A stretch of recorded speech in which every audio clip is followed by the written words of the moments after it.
जय हिंद साथियों। सभी साथियों को दीपावली की बहुत बहुत शुभकामनाएं। सभी लोग दीपावली मनाएं, मस्त रहें, स्वस्थ रहें। और दीपावली से एक चीज़ याद आ गई मुझे, रामचरितमानस में जब श्री हनुमान जी, आप सबने एक प्रसंग सुना होगा कि हनुमान जी अपनी सारी शक्तियां बचपन में ही भूल जाते हैं और जामवंत उन्हें याद दिलाते हैं उन्हीं की शक्तियों का। तो ऐसे ही आप सब लोग भी अपनी शक्तियों को भूल चुके हैं। आप सब लोगों को रोज़ मोटिवेशन की ज़रूरत पड़ रही है। वही मोटिवेटर जो आज संदीप माहेश्वरी और बाकी सब मोटिवेशन, सोनू शर्मा इत्यादि से आप ले रहे हैं, वही मोटिवेशन देने का काम किया था जामवंत जी ने हनुमान जी को। तो मोटिवेशन की ज़रूरत सबको पड़ी है, तब भी पड़ी थी, आज भी पड़ती है स्टूडेंट्स को। तो जब समुद्र के पार जाना था तो सभी सोच रहे थे कौन समुद्र पार जाएगा। हनुमान जी वहाँ शांति से बैठे थे एक साइड में। सभी लोग अपने अपने बल का वर्णन कर रहे थे कि मुझ में इतनी शक्ति है, लेकिन मैं पार जाके, अंगद बोले मैं पार तो चला जाऊंगा लेकिन लौट के आने में मुझे संदेह है।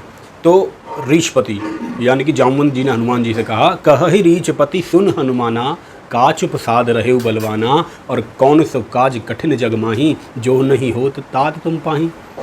जामवंत जी ने कहा, कहीं रीछपति सुन हनुमाना, का चुप साध रहे हो बलवाना है। अरे बलवान चुप क्यों बैठे हो, कौन सो काज कठिन जग माही, जग में कौन सा ऐसा काम है जो नहीं हो तो तात तुम पाई, जो तुम नहीं कर सकते। फिर जामवंत जी ने हनुमान जी को याद दिलाया उनकी शक्तियों के बारे में, और हनुमान जी को अपनी शक्तियों का एहसास हुआ। वो समुद्र के पार गए, लंका को जलाया, सीता जी की खबर लेके आए राम जी के पास। तो यही सारी शक्तियाँ आपको जागृत रखनी है अपनी, आपको संदेह नहीं करना, आपको अपने कलम पर, अपनी शक्तियों पर भरोसा रखना है। आइए कुछ नए सवाल लेके चलते हैं। रेशो हम चैप्टर पढ़ रहे थे, अनुपात के ही कुछ सवाल मैंने लिए हैं। हर एक सवाल से कुछ ना कुछ मैं आपको समझाने की कोशिश करूँगा।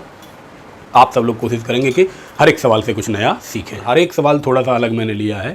पहला सवाल देखिए, पहला सवाल कहता है कि 3 धनात्मक संख्याओं में पहली व दूसरी का अनुपात 8:9 है। ऐसे ही सवाल हमने किए थे। जो अनुपात हमें दे रखा था पहली क्लासेस में, इससे पहली क्लास आपने देखी हो तो AB और BC के रूप में सारे अनुपात दिए गए थे, लेकिन यहाँ पर भाषा के रूप में सवाल बना के भाषा के रूप में दिया गया। देखिए, पहली तथा दूसरी संख्या का अनुपात 8:9 है। पहली दूसरी को आप चाहें तो AB मान सकते हैं, 8:9 दिया गया। दूसरी व तीसरी का अनुपात, दूसरी B है तो तीसरी C आप चाहें तो मान सकते हैं, 3:4 है। और आपसे कह रहा है कि पहली व तीसरी का गुणनफल किया जाता है, तीनों संख्याओं का योग बताइए। पहली संख्या यानी A, तीसरी संख्या यानी C, इनका गुणा किया जाता है और उसके बाद तीनों संख्याओं का योगफल क्या होगा। सबसे पहले आपको बनाना होगा कंबाइंड रेशो। इन सबका कंबाइंड रेशो कैसे बनाते हैं ये मैं आपको बता चुका हूँ। 5 तरीके मैंने बताए थे, उसमें से एक तरीका, दोनों में B कॉमन है, B को आप बराबर कर लीजिए। यहाँ 9 है, यहाँ 3 को मैं 9 बनाऊंगा तो 3 का गुणा कर लूँगा तो मुझे ABC का रेशो यहाँ पर मिल जाएगा। रेशो क्या होगा भाई, A की वैल्यू 8 है, B की 9 हुई दोनों जगह और C की हो गई 12। अब देखिए इस सवाल में आपसे गलती क्या हो सकती है और इस सवाल को कैसे आपको करना है एग्जाम में, ये दोनों चीज़ें हम देखेंगे। अब देखिए सवाल कह रहा है पहली व तीसरी संख्या का गुणनफल। आप क्या करेंगे, इसमें 8 और 12 का गुणनफल कर देंगे और आप कहेंगे 12 8 96 की वैल्यू आप कहेंगे 2400 दे रखी है, और यहीं आपका सवाल गलत हो जाएगा। क्योंकि गलत कैसे हो जाएगा, ये देखिए अभी इससे आप निकालेंगे 96 की वैल्यू कितनी आई भाई 2400, और निकालनी कितने की है, टोटल योग पूछ रहा है। योग होगा कितना, 12 8 20 में 29 की वैल्यू आपसे जानना चाह रहा है। जब आप इसे कैलकुलेट करेंगे तो आप देखेंगे ऑप्शन नहीं मिलेगा, मिलेगा तो गलत ऑप्शन मिलेगा। इसकी वजह क्या है, इसकी वजह जो है वो मैं आपको बता देता हूँ अभी। इसकी वजह ये है, मैंने पहली ही क्लास से बताया था, जब भी गुणनफल की बात कर देगा तो मैं डायरेक्ट वैल्यू नहीं लूँगा। मैं याद रखूँगा कि जो बेसिक इसका सोल्यूशन है उसमें x साथ चलता है। देखिए मैं इधर उसे कर देता हूँ। देखिए अगर आप कहेंगे ये 8x है, ये 12x है, तो आप देखेंगे 8x का गुणा जब 12x में होगा तो 12 8 96, और x का गुणा x में होगा तो ये x² भी तो बन जाएगा। तो आपको समझ में आएगा कि एक यूनिट की वैल्यू जब निकालेंगे तो उसका वर्गमूल भी आपको लेना पड़ेगा। आइए अब आप देखिए x² की वैल्यू निकालने चलेंगे तो ये 2400/96, 12 से भाग देंगे, 12 8 96, 12 दूनी 24, 200 बार, 8 से काटेंगे, 8 दूनी 16, 8 पंजे 40, x² की वैल्यू 25 है तो x की वैल्यू 5 आ जाएगी, यानी एक यूनिट की वैल्यू 5 आएगी। जो एक यूनिट की वैल्यू यहाँ 96 बटा जो 25 आ रही थी, 96 का भाग अगर 24 समझेंगे तो 25 आएगा, लेकिन वो आनी चाहिए थी 5, जो आ गई आपकी 25।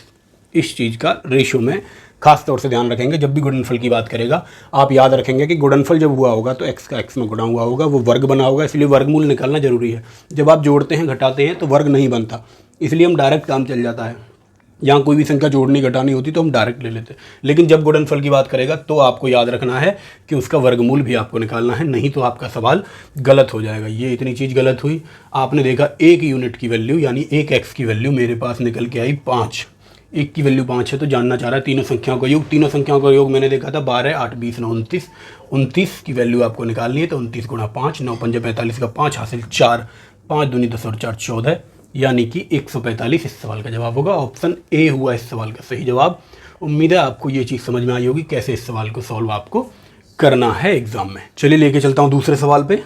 दूसरा सवाल भी ऐसा ही सवाल है जैसे सवाल हमने कल किए थे, बस अंतर इतना सा है, कल डायरेक्ट ABC की वैल्यू दे रखी थी, आज सवाल को भाषा के रूप में, लैंग्वेज के रूप में उसने दिया है। सवाल कह रहा है एक विद्यालय में लड़कियों की संख्या का 10% लड़कों की संख्या के 1/20 के बराबर है, तदनुसार लड़कों तथा लड़कियों की संख्या का अनुपात बताइए। देखिए दो चीज़ें दे रखी हैं, लड़कियों को मैंने कहा गर्ल, G से डिनोट किया, G का 10%, तो इसका 10% गुणा 10% की जगह बटा 100 लिख सकता हूँ, बराबर है लड़कों की संख्या के 1/20 के। लड़के को मैंने कहा B मतलब बॉय, बॉय का 1/20 इसके बराबर है। आपसे अनुपात पूछा है B अनुपात G, यानी बॉय अनुपात गर्ल मुझसे पूछा गया है। कैसे निकालेंगे भाई? देखिए 10 से इसे काटा 10 बार, 10 से इसे काटा 2 बार, आप देखेंगे 2 का गुणा जब G की तरफ होगा ये 2G बराबर B आ जाएगा।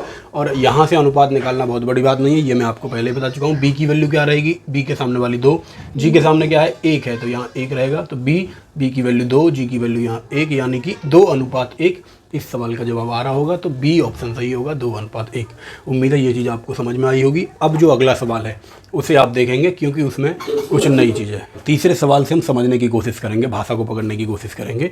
यही वो सवाल है जो थोड़ा सा नया है, बाकी जो पहले सवाल दोनों थे वो भाषा के सवाल थे जो हमने कल वीडियो की थी, उसी के ऊपर बेस्ड ये सवाल थे। तीसरा सवाल थोड़ा सा अलग, एक तरबूज के भार के अनुसार 3:5 के अनुपात में 2 टुकड़ों में से काटा जाता है, उनमें बड़े टुकड़े को भार के अनुपात 5:7 के अनुपात में दोबारा काटा जाता है, तदनुसार तीनों टुकड़ों का अनुपात आपसे जानना चाह रहा है। बहुत आसान सवाल है, कुछ भी नहीं। मान लीजिए ये तरबूजा है 3:5 में, यानी 8 टोटल यूनिट हुई, 3 और 5 8 हुए ना, तो 8 इसके टुकड़े किए गए, 1 2 3 4 5 6 7 8 ऐसे समझिए।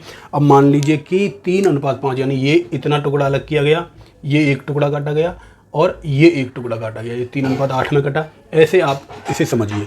और ऐसे सवालों को करने के लिए हमेशा जब भी रेशो दिया गया हो, आप इस तरह की कोई क्षेत्रफल जैसी चीज़ मत मानिए, आप मानिए यूनिट। तो 8 यूनिट आप मानेंगे, तो इससे मैंने केवल आपको समझाने के लिए लिखा था, इसे मैं मिटा देता हूँ। मैं उस सवाल में कह रहा है कि 8 यूनिट 3:5 के अनुपात में काटा, मैंने कहा 8 यूनिट था तो 3 यूनिट यहाँ रहे, 5 यूनिट यहाँ रहे। अब बड़ा वाला भाग कौन सा है? ये 5 यूनिट वाला। अब इस टुकड़े को दोबारा काटा गया 5:7 में। देखिए सवाल को आसान कैसे बनाया जाता है, इस सवाल के जरिए मैं आपको इतनी सी चीज़ समझाना चाह रहा हूँ। आप मुझे बताइए 5 को जब आप 5:7 में बांटेंगे तो फ्रैक्शन मिलेगा। कैसे फ्रैक्शन मिलेगा? देखिए 5 टोटल है आपको और ये 12 भागों में तोड़ना है। आप कहेंगे 7 5 12, टोटल की वैल्यू 12 यूनिट की वैल्यू 5 के बराबर है। पहला भाग निकालेंगे तो 5 यूनिट पहला भाग निकलेगा, दूसरा भाग निकालेंगे तो 12 की वैल्यू 5 के बराबर है और दूसरा भाग निकालेंगे तो 7 की वैल्यू आपको निकालनी पड़ेगी। आप देखेंगे दोनों ही जगह भिन्न बन के आ जाएगी और आप अपनी कैलकुलेशन को जटिल कर लेंगे। इसी जटिलता को ख़त्म करने के लिए आपने देखा कि जो ये 5 है या फिर ये वाला 5 जो टोटल है, इसमें यहाँ 12 का भाग लग रहा है, यहाँ भी टोटल में 12 का भाग लग रहा है। तो क्यों ना मैं ऐसी वैल्यू ले लूँ टोटल को जिसमें 12 का भाग पूरा चला जाए और मुझे एक संख्या मिल जाए, भिन्न मुझे ना मिले। तो वो कैसे होगा? मैंने आपको बताया था कि जब भी अनुपात होगा तो अनुपात में जो मर्जी जिस मर्जी संख्या से आप गुणा कर सकते हैं, अनुपात में कोई फ़र्क नहीं पड़ता। तो मुझे पता है कि 12 का भाग मुझे देना है इस टोटल में, तो क्यों ना मैं 12 का गुणा कर लूँ। तो आप कहेंगे 12 का गुणा करते ही ये 60 हो जाएगा और 12 तिया 36 हो जाएगा। तो 36:60 यहाँ पर ये आ रहा होगा। 36:60 से मैं सवाल को सॉल्व करने की कोशिश करूँगा। अगर ये 60 है, 60 को जब आप 5 यूनिट और 7 यूनिट में तोड़ेंगे, यानी 12 टोटल हुआ, यानी 12 की वैल्यू अब 60 हुई, तो पहले वाले भाग की वैल्यू कितनी होगी भाई? 5 का गुणा हो जाएगा, पहले भाग 5 यूनिट की वैल्यू 12 5 60, पहला भाग हो जाएगा 25 और तीसरा भाग कितना होगा भाई? तीसरे भाग में फिर 5 का गुणा आपको करना है, 7 5 35 आ रहा होगा। तो आपको मिलेगा तीनों भागों का अनुपात आपसे पूछ रहे। तो पहला वाला भाग देखिए आप, यहाँ पहला वाला भाग जो 36 यूनिट है, ये पहला वाला भाग, दूसरा वाला भाग ये जो दोबारा तोड़ा गया 25 और 35 में, तो ये 25 और ये 35। आप देखेंगे कि 36:25:35 इस सवाल का जवाब आ रहा है। 36 35 25 का आपने अनुपात देखा, तो ऑप्शन डी एक ऑप्शन मुझे मिला, ऑप्शन डी ही इस सवाल का सही जवाब होगा। जब आप इस सवाल को पेपर में करेंगे तो आपको इतना भी सोचने की ज़रूरत नहीं है, इतना भी करने की ज़रूरत नहीं। जब आप यहाँ पर 12 का गुणा कर रहे थे तो आपने देखा यहाँ 36 आया सबसे पहला भाग चाहिए और लास्ट के 2 चाहिए। आपने देखा पहला भाग 36 है, तो सबसे पहले आप एक नज़र ऑप्शन में देखेंगे कि पहला भाग 36 या 36 का मल्टीपल या 36 को काटने वाली कोई संख्या कहीं दिख रही है? आपने कहा 36 केवल यहाँ दिख रहा है, 36 25 35। तो यहाँ भी आप इस अंदाजे से इस ऑप्शन डी को टिक करके अपने 10 से 15 सेकंड बचा सकते थे। उम्मीद है आपको सॉल्यूशन इसका समझ में आया होगा। अब मैं चलता हूँ अगले सवाल की तरफ। अगले सवाल से फिर हम एक नई चीज़ सीखने की कोशिश करेंगे। अगला सवाल है, एक विद्यालय के लड़के व लड़कियों का अनुपात 4:7 है तथा लड़कियों तथा अध्यापकों का अनुपात 13:2 है। छात्रों तथा अध्यापकों का अनुपात बताइए। कोशिश करेंगे इसकी लैंग्वेज को, इसकी भाषा को पकड़ने का। एक कोई विद्यालय है जहाँ लड़के मतलब बॉय, लड़कियाँ मतलब गर्ल, ऐसे मैंने लिखा। इनका अनुपात 4:7 है, यानी लड़के अगर 4 हैं तो लड़कियाँ 7 हैं। तथा लड़कियों तथा अध्यापकों का अनुपात दे रखा है, लड़कियाँ यानी गर्ल, अध्यापक यानी टीचर, GT मैंने लिखा गर्ल और टीचर को, 13:2 मुझे दे रखा है। अब छात्रों तथा अध्यापकों का अनुपात पूछ रहा है। छात्र कितने होंगे? 7, 4, 11। ये टोटल जो होंगे लड़के तथा लड़कियां वो छात्र होंगे, ये टोटल ये छात्र होंगे। लेकिन सवाल को सॉल्व करने से पहले मैं इनका कंबाइंड रेशो पहले निकाल लूँ। आप देखो यहाँ लड़कियां 7 हैं, यहाँ लड़कियां 13 हैं। तो मैंने क्या बताया था, G 2 जगह है तो G को मैं बराबर कर लूँगा। बराबर कैसे होगा? इधर 13 का गुणा कर दूंगा तो ये 91 हो जाएगा, इधर 7 का गुणा कर दूंगा तो ये 91 हो जाएगा। तो मैंने कहा इस वाले रेशो में 13 का गुणा करिए, इस वाले रेशो में 7 का गुणा करिए, आपका बराबर आ जाएगा और रेशो आ जाएगा आपके पास बॉयज़, गर्ल और टीचर का। देखिए भाई, बॉयज़ की वैल्यू 13 का गुणा करने पे कितनी हो रही है? 13 चौके 52 यहाँ पर हुआ रेशो। लड़कियों की वैल्यू कितनी हुई? 13 7 91 हुई। यहाँ भी 13 7 91 लड़कियों की वैल्यू हुई। अब टीचर कितने बचे? टीचर आपने देखे 7 दूनी 14 यूनिट आ गई। एक बार ऑप्शन पर नज़र डालेंगे, देखेंगे लास्ट में 14 किस में है, तो ऑप्शन बी में 14 देखा लास्ट में, तो ऑप्शन बी इसका जवाब हो सकता है। लेकिन आपको पूरा अगर सॉल्व करना है तो पूरा सॉल्व करेंगे। पूरा सॉल्व क्या करना है आपको? 7 4 11 यूनिट की वैल्यू चाहिए। 11 यूनिट की वैल्यू या तो आप ऐसे समझें, इसे जोड़ के 11 गुणा 13 143 होता है, या फिर ये जो टोटल है पहले 2 गर्ल और बॉय, यही तो छात्र हैं टोटल, तो इनको दोनों को जोड़ेंगे तो 143 आ रहा होगा। रेशो 14 है, 143 रेशो 14 इस सवाल का जवाब होगा। उम्मीद है आपकी समझ में सवाल आया होगा। समझ में नहीं आया तो रिपीट करके आप इसे देखिए, दोबारा से इसे आप रिपीट करिए, पीछे जाके वीडियो को देखिए, आपकी समझ में निश्चित ही आ जाएगा। और देखिए और क्या तरीका हो सकता है इस सवाल को करने का। और एक तरीका इस सवाल को करने का ये हो सकता था, इस सवाल में आप ज़्यादा दिमाग ना लगाते, आपसे क्या पूछा गया है? छात्रों का और अध्यापकों का अनुपात। जैसे ही छात्रों और अध्यापकों का अनुपात पूछेगा तो अध्यापकों की वैल्यू आपने देखा 2 यूनिट है, तो आप कहेंगे जो भी अध्यापकों का अनुपात आएगा उसमें 2 का भाग तो जाएगा ही जाएगा। आपने देखा यहाँ 5 है, ऑप्शन गलत हुआ, यहाँ 15 है, ऑप्शन गलत हुआ। ये ऑप्शन सही हो सकता है या ये ऑप्शन सही हो सकता है। 2 ऑप्शन आपने गलत कर लिए बिना क्वेश्चन को सॉल्व करे। दूसरी कंडीशन क्या है भाई? लड़के तथा लड़कियों का अनुपात 4:7 है, तो जैसे ही छात्रों की बात करेगा आप कहेंगे 11 यूनिट रहेंगे छात्र, 11 यूनिट यानी 11x, 11 का भाग टोटल छात्रों में जा रहा होगा। आप देखेंगे भाई 11 का भाग क्या 21 में जाता है, ये ऑप्शन भी गलत हुआ। लास्ट में एक ऑप्शन आपके पास बचता, ऑप्शन बी पे आप ऐसे भी टिक कर सकते थे। ये तरीका होता है सोचने का। जब आप अपना दिमाग खुला रखते हैं तो इस तरह से सवाल अपना जवाब आपको जाता। 6वां सवाल देखो, बड़ा ही कमाल का सवाल है। इस सवाल को करने की आप कोशिश करें। जब स्क्रीन पर सवाल है तो वीडियो को पॉज कर लें और कोशिश करें इस सवाल को अपने आप सॉल्व करने की। फिर मैं आपको बताता हूँ ये सवाल कैसे आपको सॉल्व करना है। देखिए भाई, a+b ये चीज़ दे रखी है मुझे, a+b ratio AB, root AB बराबर 4:1 दे रखा है और कह रहा है a > b > 0, यानी a b से बड़ा है और दोनों ही 0 से भी बड़े हैं। ये चीज़ आपकी समझ में आई होगी। अब देखिए कैसे सवाल का सोचा जाता है पेपर में, ये आप समझिए। जैसे ही आप देखेंगे a b से बड़ा है और पूछ क्या रहा है भैया, a/b पूछ रहा है, तो पहली चीज़ तो आपके दिमाग में यही आनी चाहिए कि जो भी अनुपात आएगा उसमें a का पोर्शन बड़ा होगा b के पोर्शन से, यानी पहला वाला अनुपात बड़ा होना चाहिए दूसरे वाले अनुपात से। आप ऑप्शन पे एक नज़र डालेंगे तो आप देखेंगे, देखिए 2 + √3 2 - √3, हाँ जी पहला वाला पोर्शन दूसरे वाले से बड़ा है, ये ऑप्शन सही हो सकता है। लेकिन देखिए यहाँ 2 में से √3 घटाया गया पहले भाग में, यहाँ जोड़ा गया, यानी कि यहाँ पहली वाली चीज़ दूसरी वाली से छोटी है, तो ये ऑप्शन मेरा नहीं हो सकता। ऐसे ही ऑप्शन डी में 3 में से √2 यहाँ घटाया गया, यहाँ जोड़ा गया, तो ये ऑप्शन नहीं हो सकता। तो इस चीज़ से फ़ायदा ये हुआ कि 2 ऑप्शन आपने एलिमिनेट कर दिए। एलिमिनेट मतलब हटा दिए। अब केवल 2 बचे आपके पास। अब अगर आप तुक्का भी मारेंगे तो चांस ज़्यादा है सही होने के, लेकिन फिर भी और क्या दे रखा भाई सवाल में, और क्या हम कर सकते हैं इस सवाल के साथ सही उत्तर तक जाने के लिए। एक तो इसका बेसिक तरीका है। बेसिक तरीका इसका ऐसा है इस सवाल का कि एक पेज उसमें बढ़ जाएगा, उस पर आपको नहीं जाना है। कैसे सवाल को सोचा जाता है, कैसे सवाल के सॉल्यूशन तक पहुंचा जाता है, ये अप्रोच है। हम देखें, देखिए ऑप्शन ए को जब आप गौर से देखेंगे तो 2 + √3 और 2 - √3 यहाँ पे लिखा हुआ है। आपको पता है कि ए बी की वैल्यू दे रखी है a × b की, a × b, ये a है ये b है। जब आप इन दोनों का गुणा करेंगे आपस में, आप इसका गुणा करेंगे a × b की वैल्यू क्या कह रहा है, a b की वैल्यू, देखिए रूट AB की वैल्यू 1 है तो AB की वैल्यू भी 1 होगी वर्ग करने पे। AB अगर 1 है तो इन दोनों का गुणा करके देखिए क्या 1 के बराबर हो रहा है। देखिए ये a + b a - b, a plus b into a minus b क्या होता है गुरु? तो आप कहेंगे a square minus b square का फॉर्मूला। तो यानी ए स्क्वायर यानी 2 दूनी 4, बी स्क्वायर यानी √3 का स्क्वायर करेंगे 3, यानी ये 1 के बराबर हुआ। यानी ऑप्शन ए ही मेरा सही जवाब इस सवाल में है। मान लीजिए आप कहें कि भाई सी में भी ऐसा ही आ जाता। अब देखेंगे ए स्क्वायर माइनस बी स्क्वायर करेंगे तो ए स्क्वायर 9 होता है, माइनस बी स्क्वायर करेंगे तो 2 √2 का स्क्वायर 2 होता है, यहाँ पे 7 आ रहा होगा। तो ये ऑप्शन मेरा गलत हुआ, ऑप्शन ए हुआ इस सवाल का सही जवाब। उम्मीद है आपको अप्रोच लगानी आ रही होगी, आपको समझ में आ रहा होगा कि किस तरह से सवाल को पेपर में सोचा जा सकता है। आपको बहुत ज़रूरी नहीं है कि आपको बेसिक सॉल्यूशन उसका आता हो या आपको उस सवाल का प्रॉपर सॉल्यूशन आता हो, किस तरह से उसे सॉल्व किया गया था। आपको केवल दिमाग चलाना आना चाहिए कि किस तरह से सवाल को सॉल्व करना है। 7वां और अंतिम सवाल आज का देखिए। 7वें सवाल को पढ़िए आप। राम ने अपनी मृत्यु के पश्चात अपनी संपत्ति का 1/3 भाग अपनी विधवा पत्नी के नाम छोड़ा, शेष का 3/5 भाग अपनी पुत्री के नाम छोड़ा और शेष संपत्ति पुत्र को दे दी। यदि पुत्र को 6400 रुपये मिले हों तो राम की मूल संपत्ति यानी टोटल संपत्ति बताइए। आप देखिए, एक चीज़ आप देखेंगे कि 1/3 सवाल में दे रखा है और फिर शेष का 3/5 दे रखा है। तो यहाँ पर संपत्ति आपको माननी है। आप कहें माना राम की कुल संपत्ति x है, तब भी सवाल हो जाएगा x मान के, लेकिन आपको मानना है ऐसा नंबर जिससे आपकी कैलकुलेशन आसान रहे और आपका सवाल आसानी से हो जाए। तो मैंने क्या कहा था, हर में जो वैल्यू है उनसे कटना चाहिए, ऐसा नंबर मानेंगे। तो 5 और 3 का मल्टीपल, मैंने कहा कुल संपत्ति राम की मान लीजिए 15 यूनिट रही होगी। पहली चीज़ जो आपके दिमाग में आएगी वो आएगी कि जो उत्तर है, जो कुल संपत्ति है वो 15 से कटने वाली होनी चाहिए। आपने देखा 15 से कटने वाली होगी तो 5 से जाएगा और 3 से जाएगा उसमें भाग। 6 और 1 7 उत्तर नहीं हो सकता, 3 2 5 उत्तर नहीं हो सकता, 4 और 2 6 3 का भाग जाता है, ये उत्तर हो सकता है, और 6 और 1 7 ये उत्तर नहीं हो सकता। तो केवल एक ऑप्शन मिला मुझे 3 से कटने वाला 2400। तो मैं कह सकता हूँ कि 2400 ही इस सवाल का जवाब होगा। आप सोच रहे होंगे ऐसा कैसे हुआ, ऐसा कैसे हुआ ये भी समझ लीजिए। मान लीजिए कुल संपत्ति उसकी 15 यूनिट थी।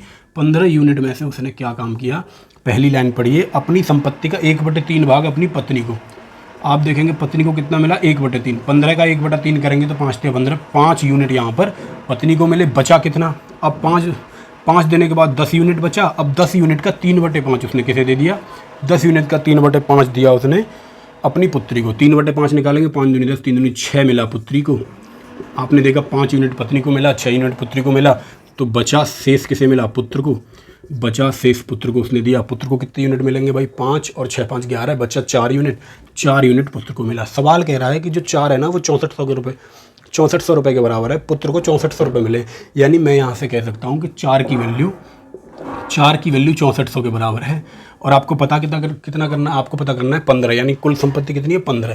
तो 15 यूनिट की वैल्यू आपको पता करनी है। मान लीजिए पूछ लेता पत्नी को कितना मिला तो गुणा 5 करते 15 की जगह, पूछ लेता पुत्री को कितना मिला तो गुणा 6 करते 15 की जगह। अब देखिए 4 का भाग आप देखेंगे तो 16 से बाहर जाएगा, और 16 × 15 जब आप करेंगे 6 5 30 की 0 हासिल 3, 15 6 90 की 0 हासिल 9, 15 1 15 और 9 होता है 15 और 9 हुआ 24 और 1 0, 2400 इस सवाल का जवाब आ रहा होगा। उम्मीद है आपको ये बेसिक सॉल्यूशन समझ में आया होगा। तो ये सारी अप्रोच, ये सारे तरीके हो सकते हैं, ये सारी टेक्निक हो सकती है सवाल को सॉल्व करने की। इन सवालों से मैं जो आपको समझाना चाह रहा हूँ बस इतनी सी बात कि बहुत ज़रूरी नहीं है कि आप बेसिक सॉल्यूशन ही करें क्वेश्चन का। अगर आपको क्वेश्चन का बेसिक आता है, आपको भी जानते हैं कि सवाल के उत्तर में किस चीज़ का गुणा हुआ होगा, किस चीज़ का उसमें भाग जाना चाहिए, तो ये भी आपकी हेल्प करता है बहुत हद तक उस सवाल को सॉल्व करने के लिए। मैंने पहले ही कहा था, रेशो के अनुपात के सवालों में ऑप्शन एलिमिनेशन टेक्निक बहुत ज़ोरदार काम करती है। तो ऑप्शन को एलिमिनेट करने की भी कोशिश हम कर सकते हैं। जब हमें ना पता चले सवाल को सॉल्व कैसे करना है तो ऑप्शन एलिमिनेशन टेक्निक पे जाइए, और आपको करना आता है, आपको पता है 10 से 15 20 सेकंड में मैं इस सवाल को कर लूँगा, तो आप एक कोशिश करें। ये सारी चीज़ें जो मैंने आज आपको समझाने की कोशिश की है, इसमें कोई भी डाउट किसी भी बच्चे को है तो वो कमेंट बॉक्स में लिख दे कि ये वाली चीज़ मेरी समझ में नहीं आई, उस पर मैं अलग से वीडियो बना लूँगा। और जो सबसे ज़रूरी बात है वो ये है कि भाई दीपावली की सभी को शुभकामनाएँ, और सभी लोग चैनल को थोड़ा प्रमोट करें, थोड़ा सपोर्ट करें मुझे। जो भी पढ़ने वाले बच्चे हैं, तैयारी करने वाले बच्चे हैं, वीडियो को शेयर करके लिंक कॉपी करके उनके पास तक भेज दें, और उनसे कहें वीडियो को एक बार देख लें। और अगर उन्हें कंटेंट पसंद आए, उन्हें लेक्चर पसंद आए, उन्हें चीज़ें पसंद आए, तो उनसे कहिए सब्सक्राइब जरूर कर लें। सब्सक्राइब ज़्यादा होंगे तो हमें भी मज़ा आएगा पढ़ाने में, मुझे भी मोटिवेशन मिलेगा इसी तरह और वीडियो बनाने का। चलिए इन्हीं सब बातों के साथ रखता हूँ। सभी साथियों को जय हिंद, मिलेंगे अगली वीडियो में।